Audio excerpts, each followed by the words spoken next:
नमस्कार मित्रांनो, छोट्या पडद्यावरील वाहिन्यांमध्ये सध्या TRPसाठी मोठी चढाओढ असल्याचे पाहायला मिळत आहे. दमदार कथानक, नव्या कलाकारांची एंट्री, रंजक वळण या सगळ्या गोष्टी प्रेक्षकांना नेहमीच आकर्षित करतात. आता येत्या काळात विविध वाहिन्यांवर नवनवीन मालिका सुरू होणार आहेत. या सगळ्या नव्या मालिकांबद्दल प्रेक्षकांच्या मनात उत्सुकता निर्माण झाली आहे. मात्र काही जुन्या मालिका आता प्रेक्षकांचा निरोप घेणार आहेत. अभिनेत्री स्पृहा जोशीची प्रमुख भूमिका असलेली सुख कळले मालिका 22 एप्रिलपासून प्रेक्षकांच्या भेटीला आली होती.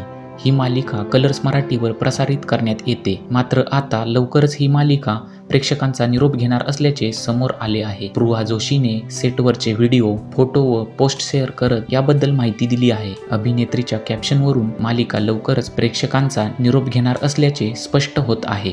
ही मालिका सुरू होऊन आता जवळपास फक्त 5 महिने पूर्ण होतील. स्पृहा लिहिते, काही प्रवास लहान असतात, पण निरोप घेणे तेवढेच कठीण जाते. तुम्हा सर्वांबरोबर काम करून खूपच मजा आली. सर्वांबरोबर छान वेळ घालवला. सर्वांचे धन्यवाद आणि दिलेल्या संधीबद्दल मी कायम कृतज्ञ असेल. दरम्यान सुख कळले या मालिकेत अभिनेत्री स्पृहा जोशी व सागर देशमुख यांच्या प्रमुख भूमिका आहेत. यामध्ये कालांतराने आशय कुलकर्णीने एंट्री घेतली. महाराष्ट्राचे लाडके भाऊजी आदेश बांदेकर व अभिनेत्री सुचित्रा बांदेकर यांचा लेख सोहमच्या सोहम प्रोडक्शन हाऊसची ही मालिका होती. आता या मालिकेचा शेवटचा भाग केव्हा प्रसारित होणार हे लवकरच स्पष्ट होणार आहे. याशिवाय स्पृहाबद्दल सांगायचे झाले तर उंच माझा झोका, अग्निहोत्र, एका लग्नाची दुसरी गोष्ट या मालिकांमुळे स्पृहा जोशी घराघरांत लोकप्रिय झाली.